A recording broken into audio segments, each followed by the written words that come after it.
Le nombre de déplacements en voiture entre Québec et Lévis a reculé de 3,7 % depuis 2017, selon des données inédites.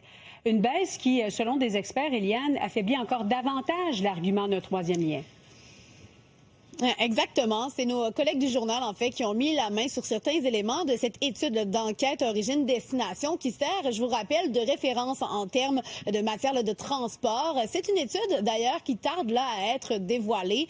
On va regarder ensemble là, les chiffres, ces données qui font jaser ce matin. Donc, regardez à l'instant là, pour le nombre de déplacements quotidiens de la rive nord vers la rive sud. C'est demeuré pareil entre l'automne 2017 et l'automne 2023. Dans le sens inverse, on parle d'une baisse de 5,9 durant cette même période de temps.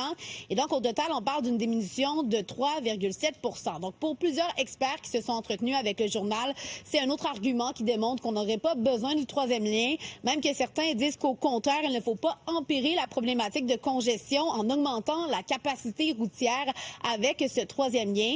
Il y a le maire de Lévis, Gilles Lehouillier, qui a été questionné à ce sujet ce matin. Selon lui, il en reste beaucoup à apprendre avec cette étude. On peut l'entendre.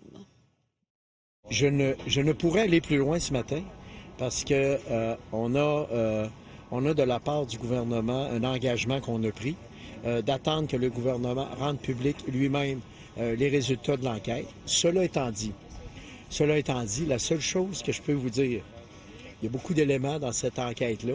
Il n'y a pas que des points négatifs qui ont été reportés ce matin. Il y a aussi des points positifs. Je les ferai connaître en temps et lieu. Et il y a le maire de Québec aussi, Bruno Marchand, qui avait son mot à dire. Voici ce qu'il en pense. Par rapport au troisième lien, je vous l'ai déjà dit, j'attends qu'on nous fasse la démonstration du besoin, qu'on nous fasse la démonstration de ce que ça va capter, de l'effet que ça va avoir. Sur l'achalandage du RTC, 98,3 en 2024. On a des achalandages là, dans les derniers mois on est presque au retour de 2019, avant la pandémie.